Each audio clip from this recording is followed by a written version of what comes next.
Glen Hope was first starting. But the reason, I was old enough to, our church, the church we were members of was down in Graham. As you go into Graham, it's in what was in the forks of the road where Maple Street is and Main Street. And we was living over here just beyond Glen Hope School.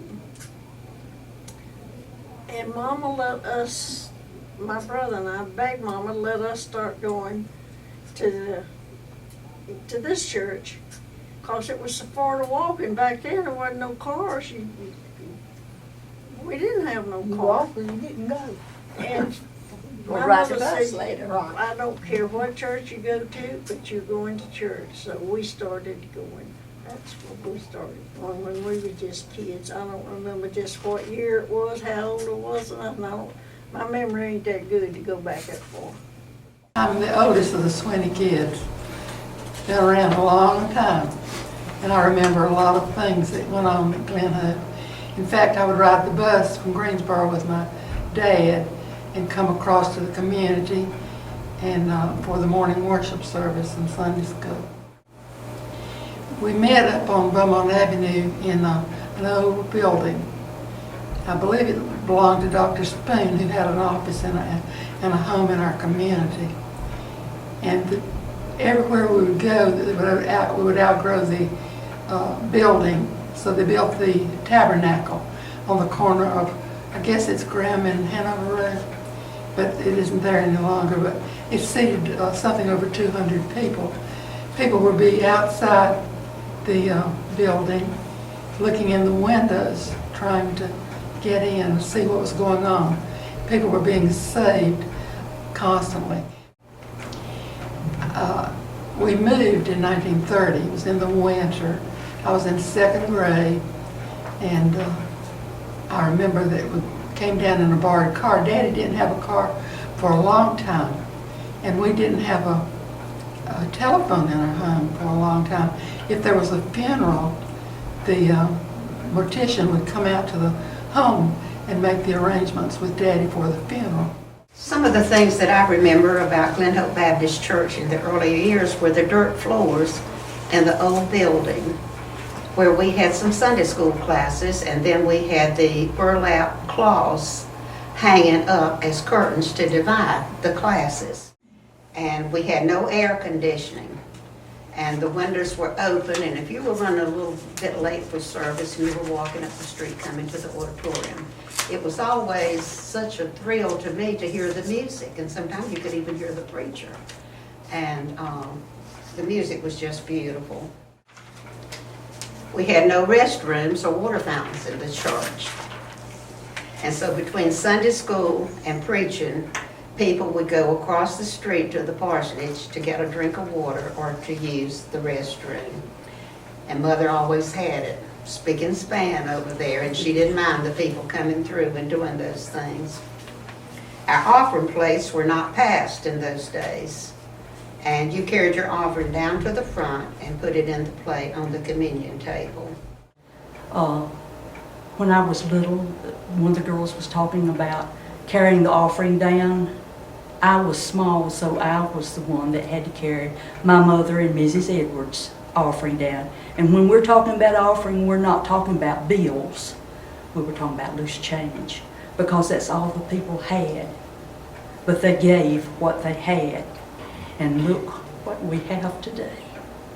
Look what a beautiful building we have, and what we should be thankful for. Thank you. Visitors were asked to stand and tell who they were and where they were from. They did not fill out a card. Parking, we had cars that would be lined on both sides, all the way from Queen Anne to Beaumont, down North Avenue to Cloverdale, down Parker Street, and down Delaware. And we just had a lot of parking. A lot of people rode the bus, which stopped out front of the church, and they picked up the people, and then they brought them to church too. Christmas programs were another highlight, and we always had a Santa, and we had a big Christmas tree that was decorated, and you could give different people gifts And Santa would call out that name and you would receive your gift, and you could always make sure that out of one of the gifts you got, you were gonna get a chocolate-covered box of cherries. So it's lots of things that I remember about our church, and I'm grateful for it, and I'm thankful for it today. Thank you for sharing. We have a radio program on WBBB every Sunday morning. And years ago, we were on WBIG, and Daddy drove over to Greensboro every Saturday morning, came on at 10 o'clock on Saturday morning, and it was in the O. Henry Hotel. And it was a good ministry, and still is a good ministry today.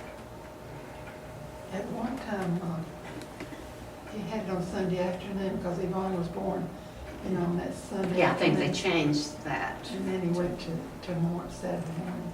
but I used to ride with him over to Greensboro a lot. But he was on the radio when he announced that Yvonne had been born.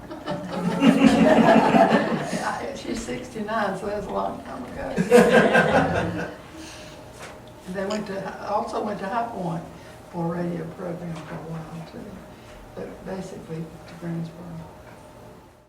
A lot of people would come to our home and get married back then. Mildred and Wimp Overman, and then Clarence and I, we were the second wedding at Glen Oak Church. And so it's been a wonderful experience for me to have grown up in this community. I could walk down to the Roach home or wherever in the evening, come back up the road, the lights would all be out. There were no street lights, of course, just dirt roads, gullies, and just mud. We moved here, there's not any grass on our yard. And Daddy would go over on Church Street where somebody had a barbecue place over there. Anyway, there were woods and a field, and he would get sods of grass and fill the trunk of the car and bring them back and put them on the yard. And that's how we first had grass in our house. We had lots of mud. And it was a small house, and I sometimes wondered how we all slept in there. 3 boys and 3 girls and Mother and Daddy. Being the evangelists, there weren't hotels and motels as we have today. And so the evangelists here for revival for 1 week, 2 weeks, 3 weeks, whatever we decided, they would stay at our home and have to come out on the porch through that door into the living room door to the bathroom. And we didn't have a bathtub. We didn't have a bathtub until after I was married, which was 1940. We had to do this 10-tub deal. Is that the one you made the lemonade in? No, I think they bought brand new tubs to make the lemonade. But so many people have contributed to my life, and I'm so grateful for it. And I'm just thankful that the Lord my daddy yielded to that call, having very little education. Mother said she just didn't know how they would do it.